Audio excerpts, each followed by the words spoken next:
Hello guys, how are you?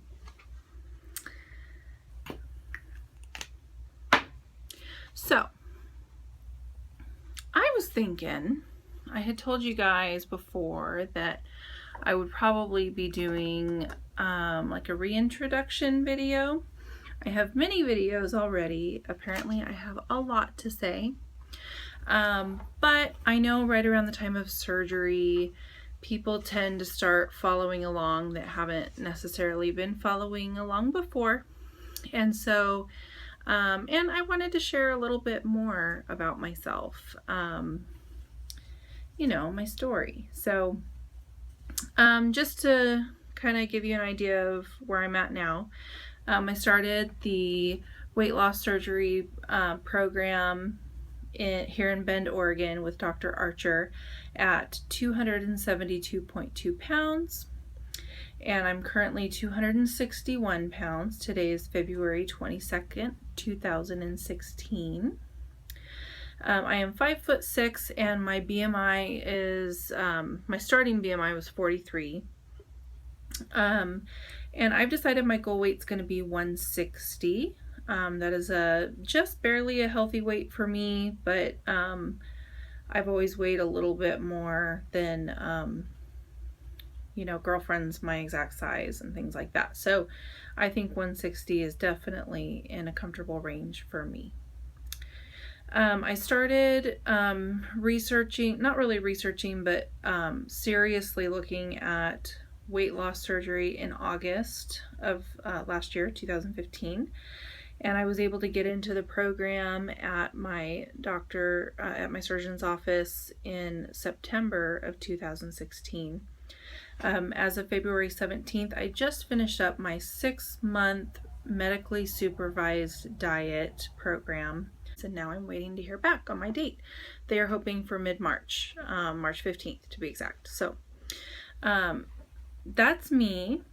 I have been married for 16 years, and my husband and I met in high school, and I have 3 children.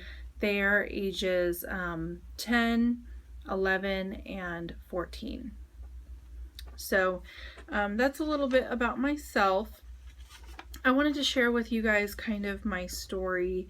So I'm an only child, and when I was young, I had friends who were always petite, smaller than me. I was always what some people would call, you know, big boned. Was raised in Southern California, and I did play sports. I played soccer, I rode horses every day, was very active, was not what I would consider overweight. I just didn't feel as small as the other kids. And then in 6th grade, we moved to Oregon, and I, for the first time in my life, became kind of what people would call a latchkey kid. My parents both had to work full time. We didn't know anybody. I was just getting into that junior high age group. And so I had to stay home. I wasn't allowed outside or to play with anybody because we didn't really know the people, and it wasn't really safe for me to be outside unattended. And so I would stay in and eat. So I remember just finding anything and everything that looked good. We didn't have cable or anything to kind of keep me occupied. So I ate. Started gaining weight at that point. My mom always had an obesity problem growing up. She, I think, projected that onto me some of the time, even before my weight became a concern. I remember one time I needed a towel to go down to the community pool, and she gave me this ratty old towel I didn't really want. I kind of bucked her on it, and she said, well, is it because it won't wrap around you all the way? Are you feeling self-conscious? And she was trying to be loving, but I kind of just thought, well, I wasn't self-conscious about it, but I am now. And she would just say things like, oh, girls like us don't wear horizontal stripes and things like that, you know, these things your kids absorb these things. And I would just encourage you, please be careful what you say to your kids. And I'm also careful what I say to my kids. I have boys. I think boys suffer from image issues almost as much as girls do. I don't think it's just a girl thing. So anyway, I became hyper conscious about I think it's just during that age anyway, I was hyper conscious about my appearance. But, and then I also remember I was probably like almost 7th grade when I grew out of my size 9 shorts, and they were my favorite pair of shorts. And I remember really feeling bad about my body and how fat I was. And at that point, from then on, I wore like a women's 10, 12. And then kept going from there. So by the time I was a freshman in high school, I was a size 14. I stayed a 14, 16 until I was probably a junior in high school. I was on the dance team. We danced 4 nights a week for several hours. It was getting a lot of exercise. But then after that, I quit dance team and got a job at a burger and pizza place. And so I was getting half-price burgers, half-price pizza. I'd eat a pretzel and cheese for breakfast. Just horrible, horrible nutrition and no exercise. So, yeah, that kind of contributed to it. My junior prom, I looked good. I mean, I was a 14, like 14, 16, but I did look good. I held my weight very well. But I do remember my mom saying, you better not eat that. Your prom dress isn't going to fit. You better stop eating those things. You're not going to be able to wear your prom dress. And I wore it and I looked good. So, but I just remember that very vividly, that kind of tug of war happening. She's trying to help, but not really helping. It was a tough time. But by the time I graduated high school, I was over 200 pounds. I really, really gained a lot of weight. I'm going to say 70 pounds just from my junior year to my senior year. So that wasn't good. I really put on a lot of weight. You can really see the difference if you compare a picture from my junior year to my senior year. A couple years later, after I had gotten married to my high school sweetheart, Isaiah, I was in a car accident. I was hit head on and pretty badly injured my right leg. And for that reason, I couldn't walk for 6 months. And I continued to gain weight during that time. I did do Weight Watchers, which helped me maintain my weight, but I didn't lose a lot. At that time, we had to live with my in-laws. My husband had a traveling job, and I couldn't drive because of my injury. And so whatever she cooked was what I ate. So I didn't really have a lot of control over my diet during that time. And then obviously exercise was out of the question. So, yeah, and then not long after that, so a couple years later, my husband and I started having children, and I had 3 kids in 4 years. So I remember when I had my youngest son, 4 days later, my oldest son turned 4. So I had a newborn, a 1.5-year-old, and a just barely 4-year-old. And they did keep me busy, but, it's a lot of stress and pregnancies and everything else that comes along with it. When my boys were about to all be in school finally, all day, I was talking to my mom about what I could do. Like was I going to get a job? Was I going to stay home still? What was I going to do? And she said, well, maybe you can really take some time to think about how you could get this weight off. And I was just so hurt by that. She also told me, obviously I have mom issues. I'm okay with that. I've made my peace with the whole thing, but She told me one time, you really ought to see yourself eat. You should record yourself sometime. I think you'd be really surprised at how you look when you eat. And then one time it was on Christmas Day, she got the video camera out and recorded us eating Christmas dinner, but she had it pointed straight at me. And so I just kind of tried to take it in stride and moved the camera, and she pointed it back at me when she thought I wasn't looking. I didn't say anything because I didn't want to ruin Christmas. I didn't want to ruin it for my kids, and I didn't want there to be awkwardness or discomfort. So I just kept it to myself. But then later, when she said something else to me about my weight, I just stopped talking to her. I wouldn't take her calls. It almost ruined our relationship. And so she finally got a hold of me. My dad called. This was months later. Finally, I took a call from my dad, and I explained to him what had happened. And she couldn't deny it. She knew I was right, and she apologized, and she never, ever brought my weight up to me again. Ever. Like, even if I would bring something random up, like, oh, hey, I was thinking about trying this whatever diet, she would just kind of go, and then change the subject. So, I guess that's good. So yeah. That was probably 6 to 8 years ago, and then 5 or 6 years ago I tried MetaFast.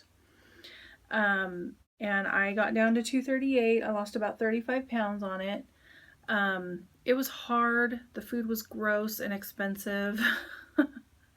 It just wasn't something that was sustainable to me. And then also, we were a young family, didn't have a lot of money, and so I don't think my husband would have approved of that way to spend money. I started sneaking to the gym. I joined a gym, and I would go like every other day, and I would just say I was on an errand, or maybe I got off work earlier than he did or something, or I'd get a sitter, the kids would be at school, and I would sneak down to the gym. And it's hard to get a workout in and then walk through the door looking like nothing ever happened. So I never really got a great workout in. Obviously, it was not a very healthy thing for me to be doing. So yeah, those are my weight loss efforts through the years. And then of course I've tried every other diet known to man, which I've talked about before, but those are just like some of the main bigger highlights. In 2013, my mom passed away. She had a series of strokes and diabetes complications, and then finally her heart, she had too many heart problems. Her heart finally gave out. Well, when she passed away, it was like all of the insults and the hurt feelings and all that stuff just completely melted away. And all that was left was her good intentions. The last several years before she passed away, my mom and I did have a very good relationship. I didn't let those things that I've told you about get in the way, because among all of those things that I've shared with you were also some very good things. We had some very good things about our relationship. It wasn't all bad. It was just she really shaped my internal dialogue as far as what I was saying to myself about my weight. But when she passed away, it's like all of that nasty stuff just was gone, and all I was left with was the memories of her good intentions and how much she really loved me. And I wished that I could have sorted through all that before she was gone, and not held on to some of those things as long as I did. But just in the last couple of years, I did start thinking about weight loss surgery 2 years ago was not able to do it because at the time I thought my insurance was going to cover it, but my particular plan did not include it. So couldn't do it then. An interesting part about my journey is we have these friends that we see every single summer, and they come and see us. They used to live in the area. They come to visit every year. We always go swimming into the lake, and we're in our swimsuits a lot and summer clothes. It's always, like July or August, really warm weather. And we go do all these summer activities. And every year I think, this is it. This is the last year. Things are going to be different next year. My size is going to be smaller next year. I'm not going to feel so self-conscious in a swimsuit next year. I'm going to have more energy. And just year after year, 5 and 6 years went by with their visits, and I never saw that change. I never changed the way I really wanted to. So, it was compounded by the fact that my friend is like a size 4. She's never had to worry a day in her life about what she looks like in a pair of shorts, or if a shirt is too tight, or if she looks good in her suit, or whatever, but it has nothing to do with her or me feeling like I'm in competition with her. It was just about me setting that marker for myself. This is the year. This is the last time I'm gonna, have these feelings when they come and visit. And so I'm excited that this year really is going to be different. Just in the last year or two, I've experienced a lot of, I've come down with kind of like exercise-induced asthma. My mobility has really been affected. We went on a trip to Disneyland in May, and we did 4 days in Disneyland, and on the 4th day I was so exhausted and I had such big blisters on my feet that I had to use a scooter. And I've never really admitted that to hardly anyone. I don't think I even have pictures. But it was basically stay back at the hotel or get the scooter. And I wasn't going to let my pride or my shame get in the way of my family vacation. So I did the scooter. I'm not proud of it, but I needed it, and that was a big part of my wake-up call. We had gone to Disneyland 4 years earlier, and my parents went, and my mom had to use a scooter the whole time because she had foot problems and stuff from her diabetes. I just saw myself doing the same things that she had to do over the years with her health and stuff. I'm thinking, gosh, if I'm feeling like this at 35, how am I going to feel when I'm 40 or 50 or, 60 like she was when she passed away? So that was a big wake-up call for me. It's been the hardest thing I've ever done to pursue this surgery, but it's also been one of the easiest decisions I've ever made. And I don't have any kind of, I'm not worried about whether or not this is the right decision for me. I know that it's what I want. And I know my mom would be proud of me. I wish she was here to see it. I really, really wish she was here to see it. Because I know that she would be ecstatic for me, and that would just be so awesome. I know she can see it. I know she's not just gone, she's in heaven, but yeah. So that's my story. I'm sorry it's so long.